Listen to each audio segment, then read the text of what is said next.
নমস্কার বন্ধুরা, আপনাদের সবাইকে স্বাগতম গায়ত্রীস কুকিং অ্যান্ড বেকিং চ্যানেলে। আজ আমি আপনাদের সামনে নিয়ে এসেছি জামাই ষষ্ঠী স্পেশাল দই মাটন। আগেরকার দিনের মায়েরা কিভাবে জামাই ষষ্ঠীর দিনে এই মাটনটা রান্না করতো আমি সেটাই তুলে ধরার চেষ্টা করেছি। তো চলুন শুরু করা যাক।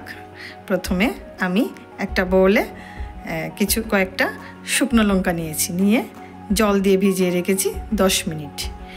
এরপর আমি 1 কেজি মতন মাটন নিয়ে এখানে আদা রসুন পেস্ট, শুকনো লঙ্কার কিছুটা পেস্ট, তারপর নুন, হলুদ, অল্প পরিমাণ কাশ্মীরি লাল লঙ্কা গুঁড়ো আর কিছুটা সর্ষের তেল দিয়ে মাখিয়ে নেব।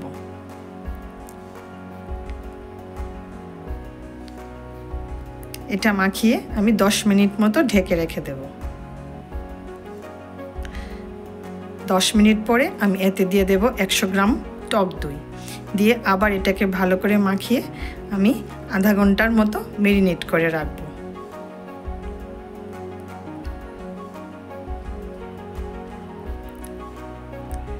একদিকে একটা কড়াইতে কিছুটা পরিমাণ সর্ষের তেল নিয়ে আমি কিছু আলু ভেজে নেব। একটা আলুকে 4 টুকরো করে নিয়েছিলাম। ওই আলুগুলোতে আমি দিলাম অল্প পরিমাণ নুন, পরিমাণ মতো কিছুটা হলুদ ও একটু কাশ্মীরি লাল লঙ্কা গুঁড়ো। এভাবে করলে রঙটা খুব সুন্দর আসে। তারপর নেড়ে চেড়ে আমি এটাকে আঁচটাকে কম করে একটা ঢাকা দিয়ে ঢেকে দেব। তারপর এদিকে ওই তেলেই আমি আরও কিছুটা পরিমাণ সর্ষের তেল নিয়ে 2 তেজপাতা ফোড়ন দিয়েছি।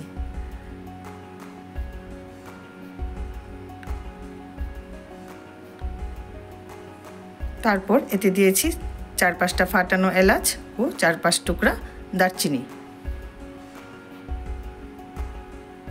এরপর আমি কিছু পেঁয়াজ স্লাইস করে কেটে রেখেছিলাম, ওইগুলো দিয়েছি। আপনারা ইচ্ছে করলে পেঁয়াজ বাটা ও দিতে পারেন।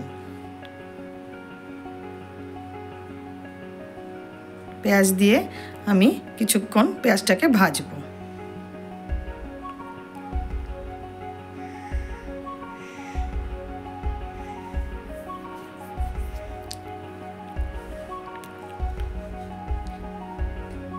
এরপর দিয়ে দেবো এতে পরিমাণ মতো নুন,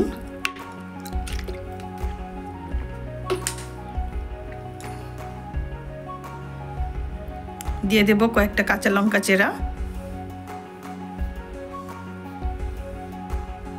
দিয়ে দেব আদা রসুনের বাকি পেস্ট,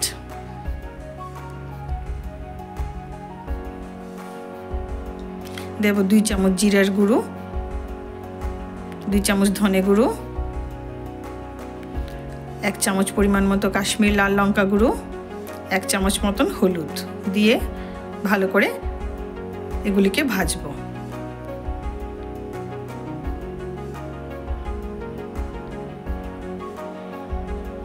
এরপর দেব লাল লঙ্কা পেস্ট বাকিটা। এরপর আমি মাটনের সবগুলো টুকরো এতে দিয়ে দেব। দিয়ে ভালো করে প্রথমে মশলাগুলো মাটনের গায়ে মেশাবো।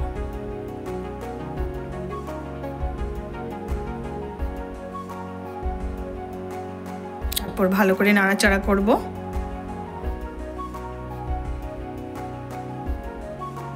করে এটাকে সেদ্ধ হওয়ার জন্য আমি একটি ঢাকনা দিয়ে ঢেকে দেব। কিছুক্ষণ পরে ঢাকনা খুলে দেখব এর থেকে জল উঠেছে। ওই জলেই মাটনটা সেদ্ধ হবে। আবারও কিছুক্ষণ নাড়াচাড়া করব।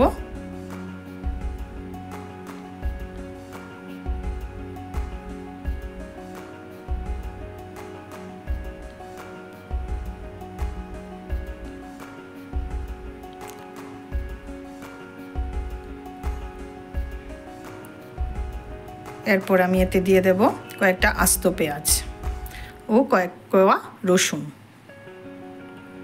দিয়ে আবার নাড়াচাড়া করব।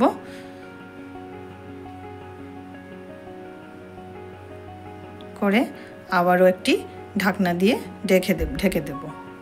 এভাবেই ঢেকে এটাকে আমি রান্না করব। আপনারা ইচ্ছা করলে এটা প্রেসার কুকারেও সেদ্ধ করতে পারেন, কিন্তু আমি এভাবেই ঢেকে রান্না করেছি।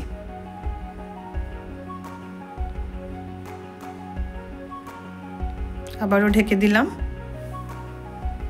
আবার একটু পরে ঢাকা খুলে আবার একটু নাড়াচাড়া করব। এটাকে একটু বারবার আপনারা নাড়াচাড়া করবেন, নাহলে হয়তো কড়াইয়ের মধ্যে এটা মাংসটা লেগে যেতে পারে।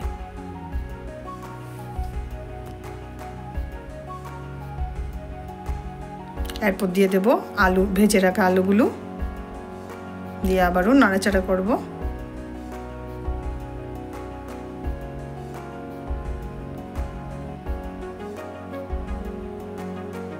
আবার কিছুক্ষণ ঢেকে রাখবো।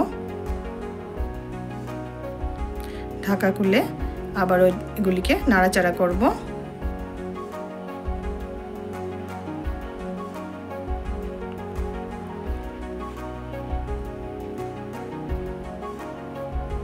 একটু ভাজা ভাজা করব।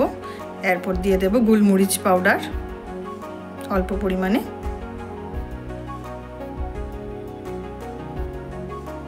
এরপর দিয়ে দেব গরম জল। আমি কিছুটা গরম জল করে রেখেছিলাম। ঝোলটা আপনাদের ইচ্ছে অনুসারে দেবেন। আমি একটু এই মাংসটা ঝোল ঝোলই রেখেছিলাম। ঝোলটাকে ফুটতে দেব ভালো করে।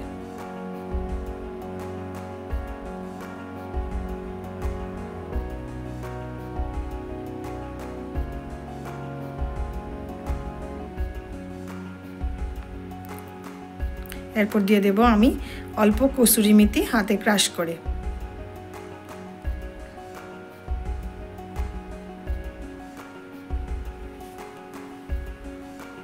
নামানোর আগে দিয়ে দেব গরম মশলা পাউডার।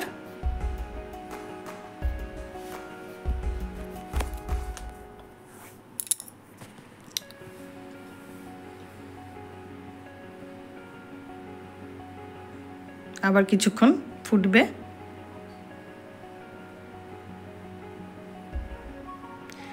এরপর আমি একটা বাটিতে ঢেলে দেব। দেখুন কি সুন্দর মাটন রান্না হয়েছে, কালারটাও খুব সুন্দর এসেছিল।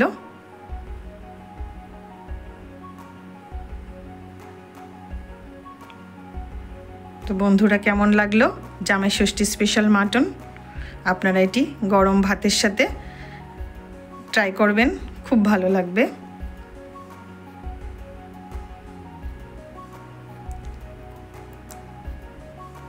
তো দেরি না করে ফেলুন দই মাটন। আমার চ্যানেল আপনাদের ভালো লাগলে লাইক, কমেন্ট, শেয়ার ও সাবস্ক্রাইব করবেন। ধন্যবাদ বন্ধুরা।